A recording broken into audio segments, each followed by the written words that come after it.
5 राज्यों में हुए विधानसभा चुनाव को लेकर बीते दिन आए नतीजों में 5 में से 4 राज्यों में बीजेपी की प्रचंड जीत के बाद कार्यकर्ता फूले नहीं समा रहे हैं। आज रेवाड़ी की बाबर विधानसभा में भी हरियाणा के सहकारिता मंत्री डॉक्टर बनवारी लाल के निवास पर पार्टी कार्यकर्ताओं और मंत्री समर्थकों ने लड्डू बांटकर एक दूसरे को जीत की बधाई दी। खबर फास्ट के संवाददाता अजय अत्री ने डॉक्टर बनवारी लाल से खास बातचीत की। हाल ही में हुए 5 राज्यों में विधानसभा चुनाव के बीते दिन आए नतीजों को लेकर के 5 में से 4 राज्यों में भारतीय जनता पार्टी को मिली प्रचंड जीत के बाद न केवल कार्यकर्ताओं में एक भारी जोश देखा जा रहा है, साथ ही साथ आम जन की जुबान पर भी अब ये आम हो गया है कि दिल्ली में मोदी और यूपी में योगी बहुत उपयोगी। इसी को लेकर के आज हमारे साथ मौजूद हैं हरियाणा के सहकारिता मंत्री डॉक्टर बनवारी लाल। उनसे भी जानेंगे क्या कुछ प्रतिक्रिया है इन चुनाव परिणामों को लेकर के, क्योंकि बीते वहां जिस तरीके से चुनाव प्रचार चला, उस चुनाव प्रचार के दौरान भी हरियाणा की तरफ से मुख्य तौर पर सहकारिता मंत्री डॉक्टर बनवारी लाल ने कई विधानसभाओं में न केवल चुनाव प्रचार किया, बल्कि जहां तक पता चल रहा है कि जिन क्षेत्रों में चुनाव प्रचार के लिए सहकारिता मंत्री गए, वो सभी क्षेत्रों में भारतीय जनता पार्टी के उम्मीदवार भारी मतों से विजयी हुए हैं। डॉक्टर बनवारी लाल हमारे साथ मौजूद है। डॉक्टर साहब, सबसे पहले तो आपका स्वागत है। धन्यवाद।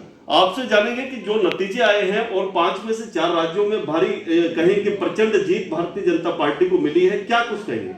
देखो, जिस तरह से 5 राज्यों में विधानसभा के चुनाव हुए और 5 राज्यों में 4 राज्यों में भारतीय जनता पार्टी की सरकार बनी है, तो इसके लिए तो मैं आप सब लोगों को बहुत बहुत बधाई देता हूं।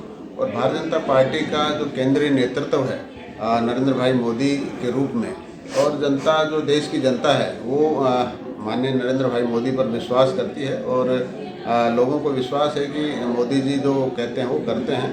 और जितनी भी सरकारें हमारी भारतीय जनता पार्टी की राज्यों में थी, उन सरकारों ने भी जो भारतीय जनता पार्टी का सबका साथ, सबका विकास, सबका विश्वास और जो पंडित दीनदयाल उपाध्याय का जो अंत्योदय का जो सिद्धांत है, उसके ऊपर काम करते हुए जो लोगों को जनकल्याणकारी जो हमारी जनकल्याणकारी योजनाएं हैं उनका लाभ दिया है, उसी का नतीजा है कि आज भारतीय जनता पार्टी उन प्रदेशों में दोबारा से आई है। तो ये सब विकास का, और खासकर यूपी के अंदर जो माननीय आदित्यनाथ योगी ने जो विकास के साथ साथ जो कानून व्यवस्था को जो यूपी के अंदर बहाल किया है, उसका भी लोगों में काफ़ी असर दिखाई दिया। और जो कोविड के टाइम और वैसे भी जो गरीब आदमी हैं, उनको जो हमारी जनकल्याणकारी योजनाएं हैं, उन जनकल्याणकारी योजनाओं का लाभ धरातल तक पहुंचाने का काम भी माननीय योगी आदित्यनाथ जी ने किया। और आज भारी बहुमत के साथ दोबारा से योगी जी की सरकार आई है और हर लोग योगी जी की जो काम कार्यशैली थी उससे खुश थे। और राज्यों में भी उत्तराखंड हो, मणिपुर हो, चाहे आपका गोवा है, सभी प्रदेशों के अंदर भारतीय जनता पार्टी की जीत हुई है। तो इसका श्रेय मैं सभी भारतीय जनता पार्टी के कार्यकर्ताओं को और हमारे जो केंद्र का जो शीर्ष नेतृत्व है उसको देता हूँ, चाहे जेपी नड्डा जी हों, चाहे अमित शाह जी हों, चाहे माननीय मोदी जी हों, सभी। एक बड़ी बात डॉक्टर साहब, 37 साल के बाद कहें कि लंबे अंतराल के बाद रिकॉर्ड तोड़ते हुए भारतीय जनता पार्टी फिर से सत्ता में आई है, क्या कुछ मानते हैं? देखो, ये मैंने पहले ही कहा कि जिस तरह से पहले जो सिस्टम था, उस सिस्टम को जो व्यवस्था परिवर्तन का काम भारतीय जनता पार्टी की सरकारों ने किया है। ईमानदारी से जो प्रशासन, सुशासन अधिक और शासन कम का जो भारतीय जनता पार्टी का एक सिस्टम है कि जनता के बीच में रहकर हमें लोगों की सेवा करनी चाहिए और उनके जो ज़रूरतें हैं, उनके जो काम हैं वो करने चाहिए। और इसी का नतीजा है कि आज दोबारा से भारी बहुमत के साथ भारतीय जनता पार्टी की सरकार यूपी के अंदर आई है। एक डॉक्टर साहब, पंजाब की बात कर लें, दमखम नहीं दिखा पाई भारतीय जनता पार्टी। आगे के लिए क्या कुछ रणनीति के तहत यहाँ पर विशेष तौर पर काम किया जाएगा, क्योंकि वहाँ प्रदर्शन अच्छा नहीं देखा गया? देखो, भारतीय जनता पार्टी का पंजाब में पहले भी इतना वो नहीं था, लेकिन कोई भी राजनीतिक पार्टी हो, एक ही रास्ता होता है मेहनत करना और जनता के बीच में रहकर लोगों की सेवा करना। और इसी मूल मंत्र के तहत हमारी पार्टी वहाँ काम करेगी और आगे अच्छा प्रदर्शन करने का प्रयास करेगी। बात अगर हरियाणा की कर लें, 2024 में यानी कि 2 साल बाद हरियाणा में भी फिर से विधानसभा के चुनाव होने जा रहे हैं, तो जो 5 राज्यों के नतीजे आए हैं, जिनमें से 4 राज्यों में एक परचम फहराया है भारतीय जनता पार्टी ने, क्या कुछ असर इसका देखने को मिल सकता है? देखो, वैसे तो हरियाणा के अंदर भारतीय जनता पार्टी पिछले 7 साल से बहुत अच्छा काम कर रही है। माननीय मनोहर लाल जी के कुशल नेतृत्व में पूरा विकास पर फोकस किया हुआ है और जो भी हमारी जन कल्याणकारी योजनाएं हैं और खासकर माननीय मुख्यमंत्री जी जो परिवार पहचान पत्र के जरिए जो मुख्यमंत्री अंत्योदय परिवार उत्थान योजना जो चलाई है उसके तहत गरीब आदमी को भी जो हमारी सरकार की योजनाएं हैं या सुविधाएं हैं उनका लाभ सीधा उनको पहुंचे। तो एक बहुत अच्छी योजना माननीय मुख्यमंत्री जी ने शुरू की है और भी बहुत से विकास कार्य माननीय मुख्यमंत्री जी ने बिना भेदभाव के बिना इलाकावाद के जो कार्य किए हैं उससे हमारी जो प्रदेश के अंदर पार्टी की अच्छी छवि है और निश्चित तौर पर जो 4 राज्यों में भारतीय जनता पार्टी की सरकार आई है उसका एक पॉजिटिव सकारात्मक प्रभाव सभी राज्यों पर पड़ेगा और हरियाणा के ऊपर भी उसका सकारात्मक प्रभाव रहेगा। डॉक्टर साहब, बात इलाके की कर लें, दक्षिण हरियाणा की कर लें, क्योंकि आप भी इस इलाके से आते हैं। गुरुग्राम में 2 दिन पहले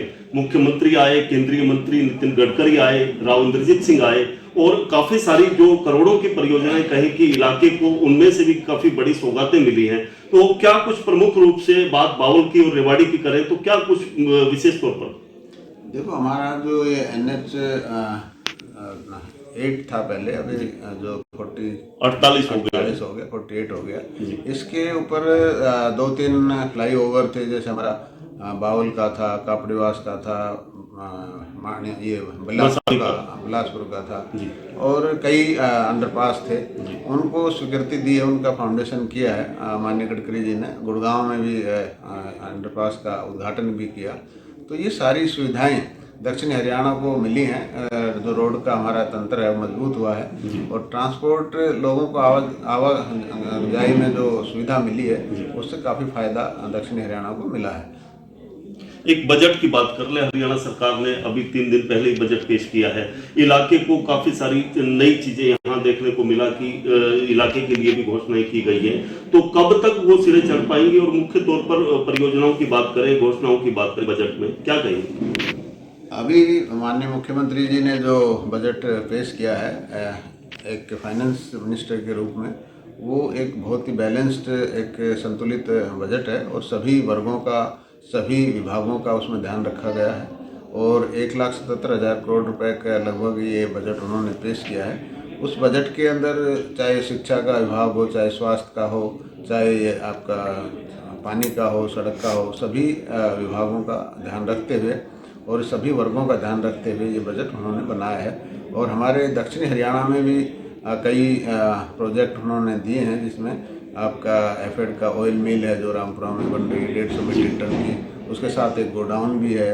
उसी के साथ साथ हमारे यहाँ जो दक्षिण हरियाणा के अंदर एक मिल्क प्लांट लग रहा है जी, और बहुत सी सुविधाएं मतलब प्रोजेक्ट दक्षिण हरियाणा के लिए उन्होंने दी हैं। तो काफ़ी अच्छा बजट दक्षिण हरियाणा के लिए है। एक आखिरी बात कर ले, एम्स एक बड़ी सौगात, यहाँ बड़ी परियोजना इस इलाके के लिए स्वास्थ्य की कहें, जो कि लंबे समय से अभी जो प्रस्तावित के तौर पर ही चल रही है, जिस पर हालांकि काम भी प्रशासनिक तौर पर हुआ, सरकारी तौर पर भी हुआ।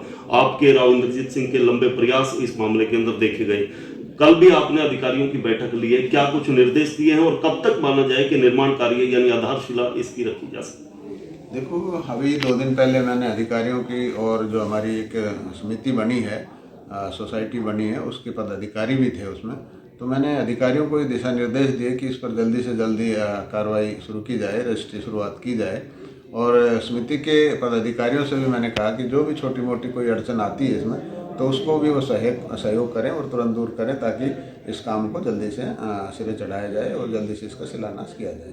ये थे सहकारिता मंत्री डॉक्टर बनवारी लाल, जिन्होंने बताया कि भारतीय जनता पार्टी ने जिस तरीके से 4 राज्यों के अंदर जोरदार प्रदर्शन किया है, शानदार प्रदर्शन किया है, उसको लेकर के न केवल कार्यकर्ता उत्साहित हैं, बल्कि हर वर्ग में एक खुशी का माहौल यहां पर देखा जा रहा है। और ये आने वाले दिनों में इसके सकारात्मक परिणाम कहें कि 2024 में जो विधानसभा चुनाव हरियाणा में होंगे उसमें भी देखने को मिल सकते हैं। साथ ही साथ इलाके की बात की, दक्षिण हरियाणा की बात की और काफी कुछ सहकारिता मंत्री ने बताया। तो अब देखना होगा कि जिस तरीके से पिछले दिनों गुरुग्राम में आयोजित कार्यक्रम के दौरान केंद्रीय मंत्री की तरफ से जिन परियोजनाओं का शिलान्यास और उद्घाटन यहां पर किया गया, वो कब तक पूरा हो पाती है। साथ ही साथ हरियाणा सरकार की तरफ से मुख्यमंत्री मनोहर लाल की तरफ से जो बजट पेश किया गया, उस बजट को लेकर के जो घोषणाएं हुई, वो घोषणाएं कब तक सिरे चढ़ पाती है। रेवाड़ी से खबर फास्ट के लिए अजय सागर।